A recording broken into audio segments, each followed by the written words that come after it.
तो भाई देखो मेरे बालों की हालत जो इस समय दिख रही होगी थोड़ी सी अस्त व्यस्त दिख सकती है, उसको इग्नोर करना, क्योंकि भाई लगभग 6-7 घंटे से हेलमेट पहन के मैं बाइक चला रहा था और फिर उसके बाद जब हेलमेट उतारा तो कुछ ऐसे बाल हो गए हैं। लेकिन फिलहाल अपने बाल पर से मैं मुद्दे को हटाता हूं, मुद्दा लाता हूं किस पे, जो हाल ही में इंडियन टीम अनाउंस हुई है इंडिया वर्सेस ऑस्ट्रेलिया 5 मैचों की T20 सीरीज के लिए, और जहां इस टीम में हमें बहुत सारे सरप्राइजेस देखने को तो नहीं मिले हैं लेकिन कुछ झटके हैं जो जरूर लगे हैं। मोस्ट ऑफ द प्लेयर्स जिनको इस टीम में शामिल करा गया है, उम्मीद थी कि यही लोग जाएंगे, क्योंकि जैसा कि मैं आपको पहले ही बता चुका था कि जो हमारे मेन प्लेयर्स हैं उनको रेस्ट दिया गया है, वो आने वाली India versus Australia T20 series और उसके बाद India versus south Africa T20 series में हिस्सा नहीं लेंगे। हां, एक आध प्लेयर्स हैं जो हिस्सा ले रहे हैं, जैसे ईशान किशन हो गए, सूर्य कुमार यादव हो गए, प्रसिद्ध कृष्णा हो गए और श्रेयस अय्यर भी हैं जो इसी T20 सीरीज के आखिरी 2 मैचों में ज्वाइन करेंगे और वाइस कैप्टन पोजीशन को भी संभालेंगे। लेकिन जैसा मैं बात कर रहा था झटकों की, तो सबसे बड़ा झटका तो ये लगा है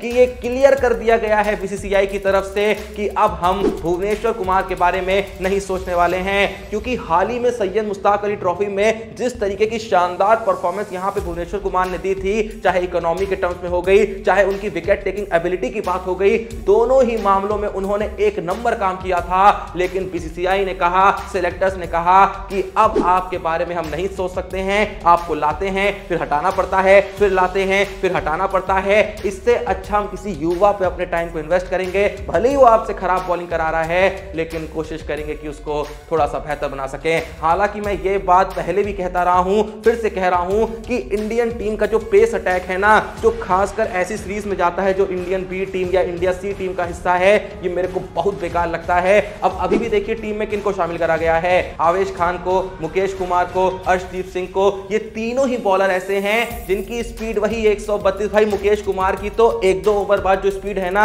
126, 127, 128 पे आ जाती है, जो एक वक्त पे सौरव गांगुली फेंका करते थे। मतलब कभी कभी जब एमएस धोनी ने भी बॉलिंग कराई है ना, वो बंदा भी 120, 122 की स्पीड मार देता था। लेकिन यहां पे ये हैं हमारे मेन पेसर जिनको इंडियन टीम अब टेस्ट क्रिकेट के अंदर भी ले आती है, उनकी स्पीड जैसा मैंने कहा कि जो एवरेज स्पीड है 128, 130। वहीं बात करें आवेश खान की, तो एक वक्त पे बंदे की स्पीड 138, 140, 141 तक चली जाती थी, लेकिन पता नहीं पिछले 1-2 साल में क्या हुआ है, बीच में थोड़ा सा इंजर्ड क्या हुए, उनकी स्पीड भी जो है 132, 134 पे आ चुकी है। और जहां बात आती है अर्शदीप सिंह की, तो एक वक्त पे उन्होंने भरोसा दिलाया था कि उनके अंदर एक बहुत बड़ा फ्यूचर छुपा हुआ है, लेकिन अगर हम पिछले उनके 6, 8, 10 महीनों के परफॉर्मेंस पे नजर डालते हैं तो कुछ भी ऐसा खास नहीं किया है। आईपीएल 2023 में भी ऐसा कुछ भी नहीं उखाड़ा था, लेकिन क्या करें, इंडियन टीम के पास कोई और चॉइस नहीं है। अगर सिराज टीम में नहीं होते हैं, शामी टीम में नहीं होते हैं या बुमराह टीम में नहीं होते हैं, यही बॉलर्स हैं जिन पे लंबे वक्त से इंडियन टीम इन्वेस्ट करे जा रही है। मैंने T20 के लिए 2 नाम यहां पे सजेस्ट करे थे, मोहित शर्मा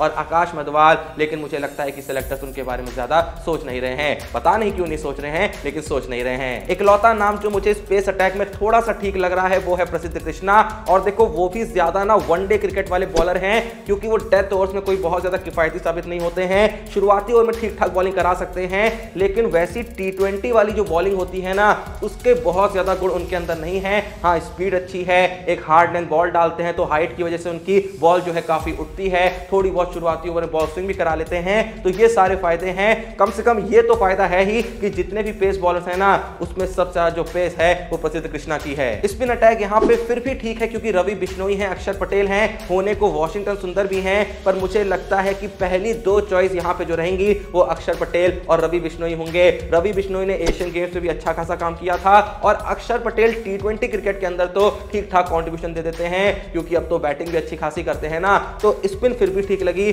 लेकिन जैसा मैंने कहा, पेस ऑस्ट्रेलिया ऐसी टीम के सामने ना बहुत फीकी पड़ने वाली है। लेकिन जहां बात आती है स्पिन की, तो यहीं पे लगता है हमें एक और झटका कि युजवेंद्र चहल के बारे में सोचना बंद कर दिया गया है, क्योंकि चहल ने भी सैयद मुश्ताक अली ट्रॉफी में अच्छी खासी बॉलिंग कराई थी, इकोनॉमिकल भी थे, अच्छे खासे विकेट भी लिए थे, लेकिन उसके बावजूद भी सिलेक्टर्स ने कहा कि आपके बारे में भी यहाँ पे ज्यादा हम सोच नहीं रहे हैं। और देखो, भले ही चहल को वर्ल्ड कप 2023 में नहीं ले गए, जो कि कोई बहुत ज्यादा डिसअपॉइंटिंग डिसीजन नहीं था, उस वक्त पे चहल की बॉलिंग का जो लेवल था वो डिग्रेड हो चुका था, लेकिन मुझे लगता है चहल इतने भी बेकार बॉलर नहीं है कि उनके बारे में सोचना बंद कर दिया जाए, क्योंकि स्पिन तो करा ही लेते हैं ना। और ये जो सीरीज हो रही है ये इंडिया में हो रही है, तो मुझे नहीं लगता कि इतना ज्यादा उनके साथ रूड होना चाहिए था, कि सोचना बंद ही कर देना चाहिए था। लेकिन यहाँ पे एक रीजन ये हो सकता है कि रवि बिश्नोई को शामिल करा गया है, तो शायद चाहल सेम टाइप के बॉलर हो जाते। तो बीसीसीआई के सिलेक्टर्स ने कहा कम से कम वाशिंगटन सुंदर को ले जाओ, बैटिंग भी कर लेता है और एक अलग बॉलिंग का ऑप्शन भी देता है। सेम अक्षर पटेल के साथ भी केस है,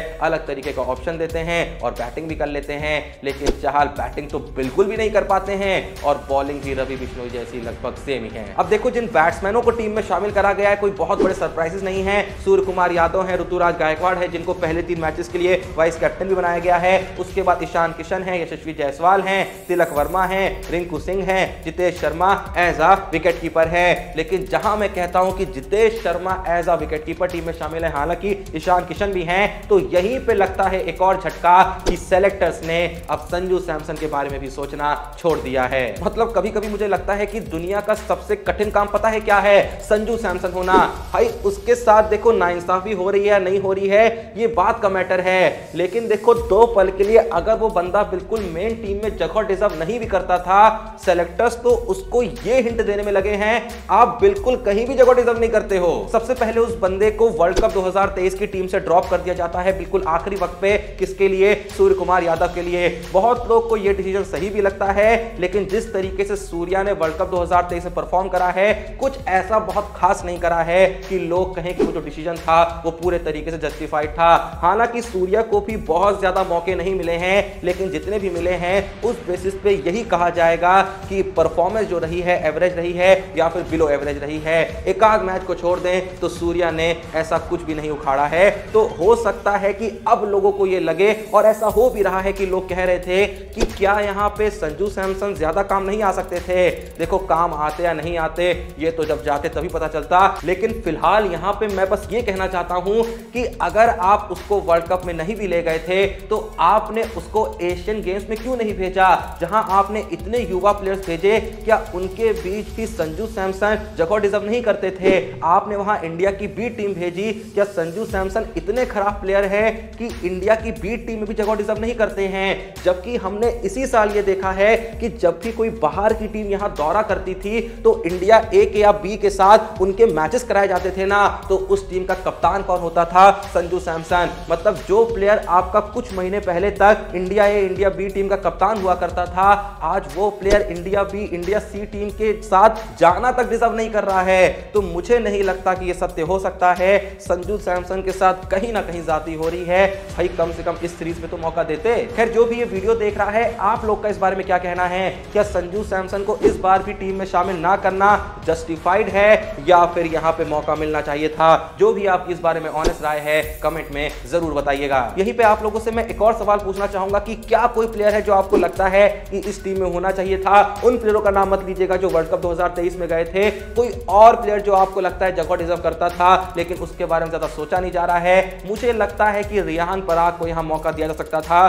क्योंकि बंदे ने एक नंबर परफॉर्मेंस दी थी। अगर ऐसी परफॉर्मेंस देने के बाद भी आप उस बंदे के बारे में सोचोगे तक नहीं तो भाई उस बंदे को बुरा लगेगा। और देखो कुछ सिलेक्शंस के लिए हम कह सकते हैं कि सेम तरीके का बॉलर था या सेम तरीके का बैट्समैन टीम के पास था तो शायद उसके बारे में नहीं सोचा गया, लेकिन रियान पराग एक ऑलराउंडर हैं, अलग तरीके के ऑलराउंडर हैं, मैचेस फिनिश कर सकते हैं और अच्छी खासी बॉलिंग कराई है, सिर्फ पार्ट टाइम बॉलिंग नहीं कराई है। भाई बंदा हाईएस्ट रन स्कोरर तो रह ही रहा था सैयद मुश्ताक अली ट्रॉफी में, लेकिन एक नंबर इकोनॉमी के साथ अच्छे खासे विकेट भी चटके थे। लेकिन यहां पे ऐसा लग रहा है कि सेलेक्टर्स ने रियान पराग से कहा है चलो निकलो यार अभी नहीं आराम से। वैसे क्या लगता है ये जो इंडियन टीम यहाँ पे घोषित करी गई है क्या ये ऑस्ट्रेलिया की मेन टीम को टक्कर दे पाएगी? क्योंकि मैं आपको पहले ही बता चुका हूं कि ऑस्ट्रेलिया वाले अपनी बी टीम या सी टीम के साथ नहीं उतर रहे हैं, ऑस्ट्रेलिया वाले मेन टीम के साथ उतर रहे हैं। हालांकि कल के दिन वार्नर ने यह कह दिया कि मैं T20 सीरीज में पार्टिसिपेट नहीं करूंगा, मैं रेस्ट चाहता हूं, तो स्टीव स्मिथ यहाँ पे ओपनिंग करने वाले हैं। लेकिन भाई सारे मेन प्लेयर्स खेलने वाले हैं तो यहाँ पे अंडरडॉग टीम जो है ना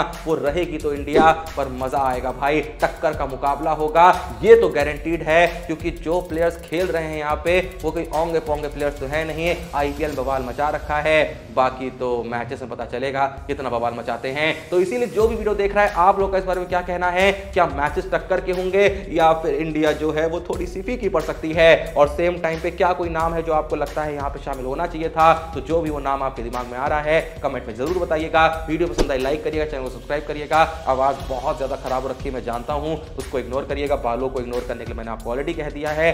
पर भाई सच में गले की एकदम बहुत ही खराब हालत है। आप 10-11 मिनट की वीडियो देखते होंगे, लेकिन इसको शूट करने में मुझे कम से कम 50 मिनट 1 घंटे का माल पूरा बनता है ये वीडियो। उसको काट पीट करके सब उसमें से हटा के, कितनी बार बोलते बोलते मुझको खांसी आ जाती है, वो सब हटाना पड़ता है। तो बहुत मुश्किल से और बहुत मेहनत के साथ वीडियो शूट कर रहे हैं। तो प्लीज़ वीडियो को लाइक करिए, चैनल को सब्सक्राइब करिए। मिलते हैं नेक्स्ट वीडियो में, तब तक के लिए जय हिंद, धन्यवाद।